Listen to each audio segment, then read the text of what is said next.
नमस्कार। आज की बड़ी खबरों में यूपी विधानसभा चुनाव में हिंदुत्व पर टिकी बीजेपी की उम्मीद। बात करेंगे राजस्थान को लेकर कांग्रेस आलाकमान की रणनीति की। कर्नाटक में येदियुरप्पा के इस्तीफे को लेकर साफ होती तस्वीर की। जानेंगे एलएसी पर चीन के खिलाफ भारत के बड़े कदम की और अंत में ओलंपिक में पीवी सिंधु को मिली जीत की। तो शुरुआत करते हैं यूपी में बीजेपी की रणनीति से। यूपी विधानसभा चुनाव के लिए बीजेपी ने अपनी रणनीति तैयार कर ली है। पार्टी विधानसभा चुनाव में अयोध्या का मुद्दा पूरे जोर शोर से उठाएगी। अयोध्या को यूपी चुनाव के केंद्र में लाने के लिए यहां से सीएम योगी आदित्यनाथ को चुनाव लड़ने की तैयारी भी शुरू हो गई है। बीजेपी की ओर से साफ संकेत दिए जा रहे हैं कि योगी आदित्यनाथ अयोध्या से बीजेपी उम्मीदवार होंगे। अयोध्या से बीजेपी विधायक वेद प्रकाश गुप्ता ने कहा कि यदि सीएम आदित्यनाथ अयोध्या से चुनाव लड़ने को तैयार है तो वो अपनी सीट छोड़ देंगे। आदित्यनाथ के अयोध्या से चुनाव लड़ने पर इस पूरे क्षेत्र को लाभ मिलेगा। उन्होंने कहा कि मैंने 2017 में भी सीएम को अयोध्या सीट से चुनाव लड़ने का ऑफर दिया था, क्योंकि उस समय आदित्यनाथ किसी भी सदन के सदस्य नहीं थे। उन्हें 6 महीने में ही चुनाव जीतना था। बाद में योगी विधानसभा परिषद के जरिए सदन के सदस्य बने थे। यदि योगी अयोध्या से चुनाव लड़ते हैं तो पहली बार होगा कि आदित्यनाथ गोरखपुर के अलावा किसी दूसरी सीट से चुनाव लड़ें। वैसे दावा तो यहां तक किया जा रहा है कि आदित्यनाथ 2 सीटों से चुनाव लड़ेंगे। अयोध्या के अलावा वो गोरखपुर की किसी एक सीट से चुनाव लड़ सकते हैं, जिसका फायदा बीजेपी को पूर्वांचल और मध्य यूपी में मिलने की संभावना है। बीजेपी ये साफ कर चुकी है कि विधानसभा चुनाव योगी आदित्यनाथ के नेतृत्व में लड़ेगी। अयोध्या हिंदुत्व और योगी की कट्टर हिंदूवादी छवि के सहारे बीजेपी यूपी विधानसभा चुनाव जीतने की तैयारी में है। पार्टी कांग्रेस, सपा और बसपा के सॉफ्ट हिंदुत्व का जवाब अपनी हार्ड हिंदुत्ववादी राजनीति से देना चाहती है। कांग्रेस शासित राजस्थान में लंबे इंतजार के बाद कैबिनेट विस्तार और राजनीतिक नियुक्तियों को अगले सप्ताह अंजाम दिया जा सकता है। यह देखना दिलचस्प होगा कि कैबिनेट विस्तार से मुख्यमंत्री अशोक गहलोत लंबे समय से असंतुष्ट चल रहे पायलट गुट को खुश कर पाते हैं या फिर पार्टी को इसके बाद नए संकट का सामना करना होगा। एआईसीसी जनरल सेक्रेटरी प्रभारी केसी वेणुगोपाल और राजस्थान प्रभारी अजय माकन राजस्थान पहुंच चुके हैं। जयपुर में विधायकों की बैठक बुला ली गई है। बैठक में विधायकों से चर्चा की जाएगी। इसके साथ कैबिनेट विस्तार, पार्टी के जिला प्रमुखों और अन्य राजनीतिक नियुक्तियों को लेकर सीएम अशोक गहलोत के साथ वेणुगोपाल और माकन मंथन करेंगे। वेणुगोपाल राजस्थान से राज्यसभा के सांसद भी हैं। पंजाब के बाद पार्टी हाईकमान ने अपना ध्यान राजस्थान पर केंद्रित कर दिया है, जहां पिछले साल से पार्टी में खेमेबाजी है। पूर्व डिप्टी सीएम सचिन पायलट की अगुवाई में कई विधायकों ने बगावत कर दी थी। हालांकि उन्हें मनाने में पार्टी कामयाब हो गई थी, लेकिन पायलट गुट लंबे समय से सत्ता में भागीदारी की मांग कर रहा है।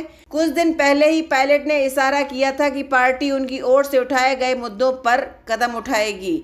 वह पार्टी हाईकमान के संपर्क में है और उम्मीद है कि जल्द आवश्यक कदम उठाए जाएंगे। गहलोत कैबिनेट में सीएम सहित अभी 21 सदस्य हैं, जबकि 9 पद खाली हैं। राजस्थान में अधिकतम 30 मंत्री हो सकते हैं। कर्नाटक सरकार में नेतृत्व परिवर्तन तय हो चुका है।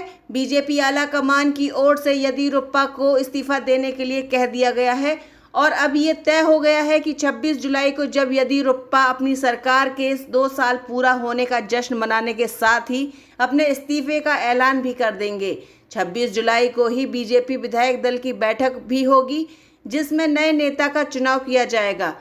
केंद्रीय नेतृत्व अभी से ही नए मंत्रिमंडल को लेकर मंथन में जुट गया है, लेकिन सबसे बड़ी चिंता नए सीएम के चुनाव की है।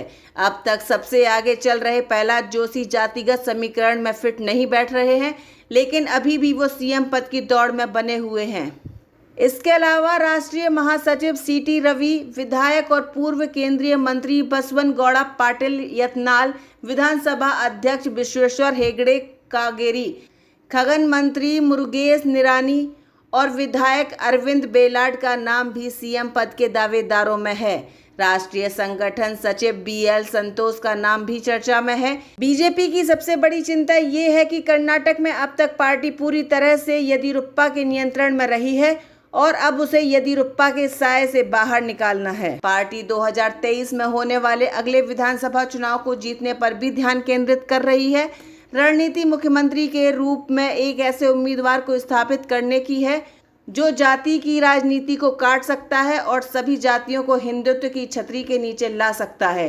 केंद्रीय मंत्री प्रहलाद जोशी कर्नाटक में पार्टी अध्यक्ष रह चुके हैं और उन्हें राज्य में भाजपा के लिए 1 करोड़ सदस्यों को नामांकित करने का श्रेय दिया जाता है, जबकि पूर्व मंत्री सीटी रवि, जिन्हें येदियुरप्पा के विरोध के बावजूद पार्टी ने उन्हें उच्च पद पर पहुंचा दिया है।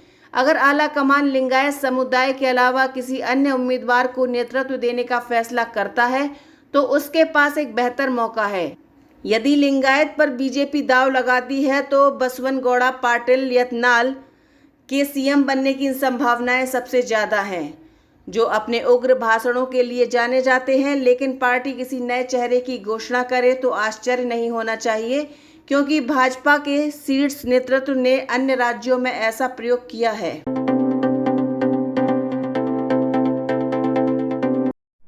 पूर्वी लद्दाख में चीन की किसी भी हिमाकत का जवाब देने के लिए भारतीय सेना ने वहां अपनी खास यूनिट की तैनाती कर दी है।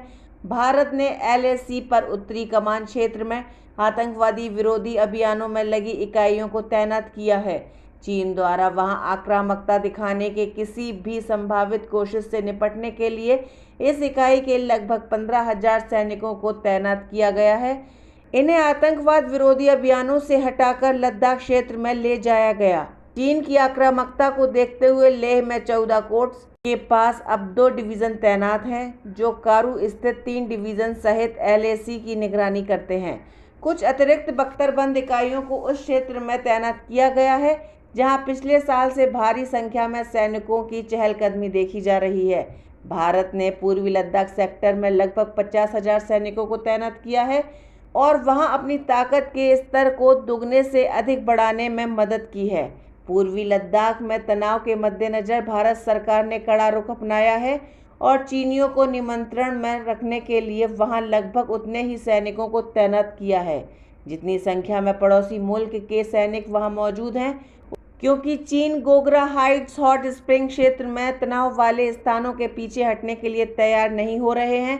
दोनों देशों ने इस मुद्दे को सुलझाने के लिए कई दौर की बातचीत की है, लेकिन अभी तक कोई खास सफलता नहीं मिली है। टोक्यो ओलंपिक्स में भारत की स्टार बैडमिंटन खिलाड़ी PV सिंधु ने अपनी विजयी अभियान की शुरुआत कर दी है। रियो ओलंपिक की रजत पदक विजेता सिंधु ने महिला सिंगल प्ले स्टेज के ग्रुप J में इजराइल की केसिया पोलिकार्पोवा को आसानी से हरा दिया। PV सिंधु ने मात्र 28 मिनट में केसिया पोलिकार्पोवा को हरा दिया। सिंधु ने पहला सेट 21-7 और दूसरा सेट 21-10 से जीत लिया। शुरुआत से ही सिंधु अपनी विरोधी पर हावी दिखाई दी और पोलिकार्पोवा के पास सिंधु के हमलों का कोई जवाब नहीं था। पहला गेम आसानी से 21-7 से जीतने के बाद दूसरे गेम में भी सिंधु ने आक्रामक रुख जारी रखा। सिंधु के ताबड़तोड़ प्रहार के आगे पोलिकार्पोवा के पास वापसी का कोई मौका नहीं था और भारतीय शटलर ने दूसरा गेम भी आसानी से 21-10 से जीत लिया। शानदार जीत के बाद सिंधु के पास भारतीय अंदाज में नमस्ते कर आयोजकों को धन्यवाद कहा। दुनिया की 7वें नंबर की भारतीय खिलाड़ी अब ग्रुप चरण में हांगकांग की दुनिया की 34वें नंबर की चेउंगनगन यी से भिड़ेंगी। नमस्कार, आपको ये वीडियो कैसा लगा हमें कमेंट बॉक्स पर बताइए और अगर आप ये वीडियो फेसबुक पर देख रहे हैं तो हमारे फेसबुक पेज को फॉलो करिए और अगर आप ये वीडियो यूट्यूब पर देख रहे हैं तो हमारे चैनल को सब्सक्राइब करिए।